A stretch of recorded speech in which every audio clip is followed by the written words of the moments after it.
en live avec Gaëtan Haas, de 16h à 20h sur l'Or FM. Et il est avec nous cet après-midi en live et en vidéo. Salut Vianney. Salut. Comment ça va ? Ça va et toi? Bah ça va super, merci. Où est-ce que t'es là ? Où est-ce que t'es confiné ? Là, je suis dans mon petit bureau à la maison. Là, ouais, je suis à la maison, je suis en pyjama, donc je suis à fond avec toi dans ma tête, mais physiquement, là, je me réveille encore un peu. Bon bah c'est le principal si t'es là physiquement. On va évidemment parler de ton dernier album qui est sorti le 30 octobre. Bah déjà, bravo, j'ai vu qu'il était numéro 1 des ventes en France. Ouais, merci, c'est chouette. Fier, heureux, surpris, comment tu le ressens ? Bon, oui, c'est un peu tout ça. C'est vrai que normalement, franchement, les classements et tout, je te dis la vérité, ça m'a jamais intéressé. Vraiment, je les connaissais pas. Mais là, dans le contexte et tout, je t'assure que ça fait du bien d'avoir une chouette place, de vendre des albums. C'est tellement compliqué en ce moment et mon équipe bosse tellement fort que pour nous tous, je suis hyper heureux de ça. Voilà. Surtout que tu as souhaité le maintenir sa sortie. Je crois que le gros confinement était annoncé un jour ou 2 jours avant, c'est ça ? Ouais, c'est ça. Ouais, c'est chaud, mais bon, c'est comme ça, tu vois. Donc cet album, il s'appelle N'attendons pas. Donc à un moment donné, si moi je le sortais pas, c'était assez incohérent. Tu vois, c'est justement c'est ce que je chante moi. C'est l'audace. J'essaie de chanter un peu ça. C'est la liberté. Tu vois, c'est l'action. Donc bah du coup on a agi, on est allé au bout de notre manière de voir les choses et on regrette pas. On est très fiers. Voilà. Et les gens sont contents, je pense, d'avoir justement cet album à écouter pour se vider un petit peu la tête, clairement. Ah bah les chansons, ça sert à ça, ouais. Les chansons, les livres, les films, c'est des évasions potentielles, quoi. Donc c'est aussi pour ça qu'on est content de l'avoir sorti, c'est de se dire c'est plus que jamais dans le chaos là qu'il y a besoin de ce genre de truc. Alors, t'as voulu un album assez épuré. C'est vrai que je l'ai écouté. Il y a peu d'artefacts finalement. On retrouve des titres comme Tout nu dans la neige ou encore Tout essayé. C'est presque de l'acoustique finalement. Ouais, il y a énormément d'acoustique parce que j'aime bien moi les instruments qui vibrent, l'organique. J'aime bien ça, j'aime bien quand on sent on sent la vibration et l'acoustique permet beaucoup ça. Quand c'est que t'as commencé à bosser sur l'album ? Je crois que t'avais fait une pause d'un an et demi après ton avant-dernier album. En fait, j'ai d'abord bossé pour beaucoup de gens en studio, tu vois, faire des chansons pour les autres, ça c'était super. Et puis en février, je me suis mis à enregistrer l'album, tu vois, donc entre février et septembre, j'ai enregistré et voilà. Fallait que je termine pas mal de chansons qui n'étaient pas terminées et puis ça l'a fait. Alors 11 titres dessus, tout en solo. Du coup, on peut dire que c'est un album qui est très personnel finalement. Ouais, là, je pense que c'était le plus personnel des trois, ouais. Ouais. Ouais. Quand je racontais déjà mes histoires perso, tu vois, ça ne change pas. Mais il y a une démarche très très solitaire dans la réalisation, dans l'enregistrement, donc je pense que ça s'en ressent beaucoup, ouais. T'as pas souhaité de duo avec d'autres artistes, que ce soit français ou internationaux peut-être ? Non, pour tout te Non. dire. Non. Mais en fait, j'en mets jamais sur les albums de base. J'en mets sur des rééditions, tu vois, parce que Ouais. c'est marrant, ça propose une extension. Mais sur un album que je veux pouvoir écouter dans 10, 20, 30 ans, je sais pas, je vois pas trop bien les duos, moi. Ouais, ok. Alors, question pas facile, mais j'aime bien la poser de temps en temps. Je l'avais posée à Bilal Hassani il y a quelques semaines. Il avait bien répondu d'ailleurs. Si tu devais mettre une note sur 20 à ton album, combien tu donnerais ? Mhm. Non, mais c'est compliqué parce que je veux pas donner une mauvaise note parce que je l'aime beaucoup. Ouais. Et finalement, c'est comme si ça comptait pas, ce genre de note. Moi, ce qui me plaît, c'est de ne jamais être à 20 sur 20, d'avoir toujours le sentiment que j'ai de la progression, j'ai une grosse marge. Donc, de toute façon, on est loin du 20. Ouais. Voilà, moi, je juge sur ma progression. Je pense que j'ai quand même passé la moyenne. C'est mon troisième album. Je dois être à 12. Tu vois, c'est pas Ah. trop, c'est pas abusé de dire ça. Je pense que moi, je suis heureux et fier d'être à 12 aujourd'hui. J'étais pas à 12 sur le deuxième album et encore moins du coup sur le premier. Donc, je suis content. Voilà, c'est déjà mieux. Si je te demande ton titre préféré de l'album, qu'est-ce que tu me réponds ? Pendant un temps, c'était merci pour ça. Et puis c'est devenu pour de vrai. Et puis là, en ce moment, c'est beau papa parce que franchement, les gens, où que je sois, là, ils demandent ça. Donc j'aime bien le jouer de plus en plus. C'est les gens qui font que ça devient ma chanson préférée, quoi. Beau papa, ok, bah je te propose qu'on l'écoute maintenant et on revient juste après, dans 3 minutes, ok? Ouais.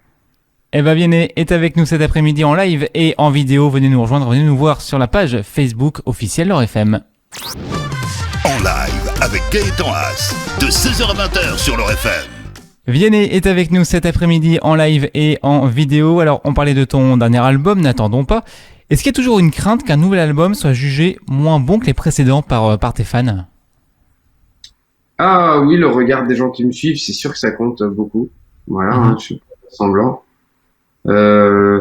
Après, en réalité, quand même, je trouve que c'est le chanteur qui sait. C'est lui qui a la vérité, qui sait où il en est dans sa progression. Alors parfois il se voile la face. Voilà. Mais moi, je pense que je sais. Tu vois, c'est-à-dire, mais mon avis compte pas plus que celui des autres. Tu vois, c'est que ce qui compte, c'est d'avoir le sentiment soi-même qu'on a avancé, qu'on a cheminé, qu'on propose pas la même chose qu'auparavant, qu'on a progressé, même si voilà, c'est pas parfait et ça pourrait être mieux. C'est toujours comme ça. Mais en revanche, moi, j'ai le sentiment que j'ai progressé, donc c'est ça qui compte. Je me raccroche à ça, si tu veux. Et après, en revanche, des gens qui s'y retrouvent, là, c'est vraiment le bonheur. Et j'ai pas encore vécu le cas où ils se disent ah, vraiment là, il nous a trahis, c'est pourri. Donc, si tu veux, je peux pas te dire. Je pense que ça me ferait beaucoup de peine, c'est sûr. Mais il y a pas que ça. Comment on fait justement pour arriver à se renouveler régulièrement sans trop dénaturer ce qu'on a fait par le passé? Voilà, c'est travailler. Parce que se bousculer, en fait. Il faut se bousculer tous les jours. Essayer des choses. Et quand je dis travailler, c'est essayer, en fait. C'est essayer, c'est réaliser qu'on se trompe, mais on emprunte des chemins et parfois du coup, on fait des découvertes. Découvertes qui nous bousculent et qui fait normalement, on se renouvelle un peu. Alors, tu as annoncé une tournée. On espère que tu pourras la maintenir, évidemment. On sait pas trop comment ça va se passer. En tout cas, on espère te voir à Nancy le 19 mars et à Metz le 19 novembre. Et c'est quand même un plan B, ou alors ça va vraiment se faire suivant la situation. Ouais. Oui, si, le plan B serait de décaler. Parce que nous, on a la tournée des grandes salles, tu vois, l'hiver dans un an. Donc ça, tout ira bien. Oui, c'est plus les dates du printemps. Si on allait décaler, ce serait en toute fin de tournée, du coup. Tu vois, et de terminer par les petites salles, ouais. Ça, c'est le plan B. Alors, j'ai vu sur Twitter aussi que tu avais passé un coup de gueule contre la fermeture des petits commerçants, tout comme l'a fait finalement M. Pokora et Amel Bent. Pourquoi tu as souhaité t'exprimer sur ce sujet-là? Mais non, mais parce qu'il faut le dire. On peut pas être solidaire des petits, des gens qui galèrent. On peut pas être comment dire, s'émouvoir des injustices toute l'année et d'un coup passer à côté de ça. Il y a une injustice sur ce qui se passe. Donc moi c'est ça qui me touche, c'est que je me dis, moi je suis pas commerçant, hein, voilà, mais je me dis il y a des gens là qui souffrent pour rien, réellement pour rien. C'est-à-dire que je peux comprendre les commerces de bouche où tu enlèves le masque et du coup tu contamines. Je comprends tellement ça parce qu'il y a une situation qui est dangereuse pour tellement de gens, donc on fait attention. Mais un libraire, un magasin de jouets, c'est n'importe quoi de fermer ça. C'est de l'égalitarisme qui se transforme en injustice. Je pense que l'intention était bonne, mais il fallait réfléchir aux résultats et concrètement, c'est pas juste. Donc les commerçants qui ont déjà du mal toute l'année parce qu'ils sont sous les charges et tout, c'est dur, hein, ces métiers-là, c'est super dur. Là, en plus, on leur demande de fermer alors qu'ils savent très bien ils étaient très sérieux dans la gestion des flux de personnes chez eux, dans des infections, etc.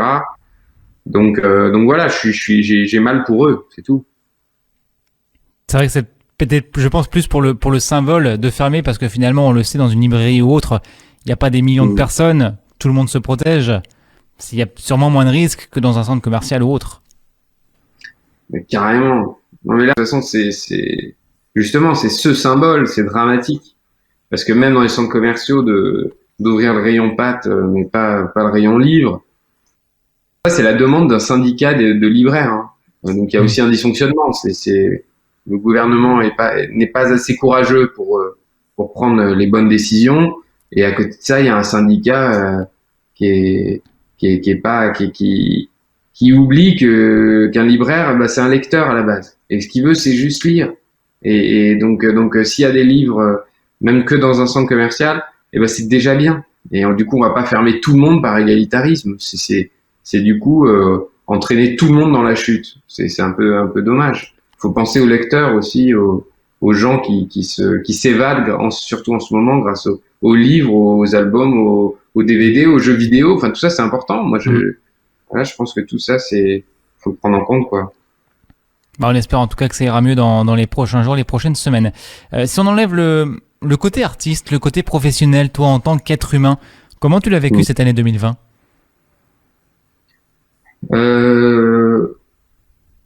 Bah, je sais pas, c'est comme si ça m'a renforcé quand même sur le fait de se dire que tout est très fragile et que il faut chérir l'instant. Du coup, il faut vraiment chérir l'instant. C'est la leçon à retenir, je pense, de tout ça, ce serait celle-ci, il faut avoir conscience de la chance qu'on a quand on en a et vivre à fond pleinement cette vie quand elle est heureuse.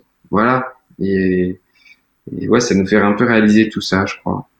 T'as appris des choses sur toi pendant ces longs mois de confinement ? Bon, je pense, mais je saurais pas te les dire comme ça. Honnêtement, non, j'ai pas un truc évident là qui me saute aux yeux, à l'esprit. Peut-être que dans 10 ans, tu pourras dire « Ah oui, c'est vrai, à l'époque, il s'est passé ça, j'ai appris ça. » Ouais, sûrement. On a peu de recul, hein, tous. Alors, un mot rapide également sur The Voice. Tu seras coach dans la saison prochaine. Je suppose que tu as hâte de commencer, de découvrir ça. Ouais, grave. J'ai carrément hâte. Ça commence là, dans 2 jours, tu vois. Donc, non, je suis super content. Et les diffusions, t'as déjà des infos sur les premières diffusions ou pas encore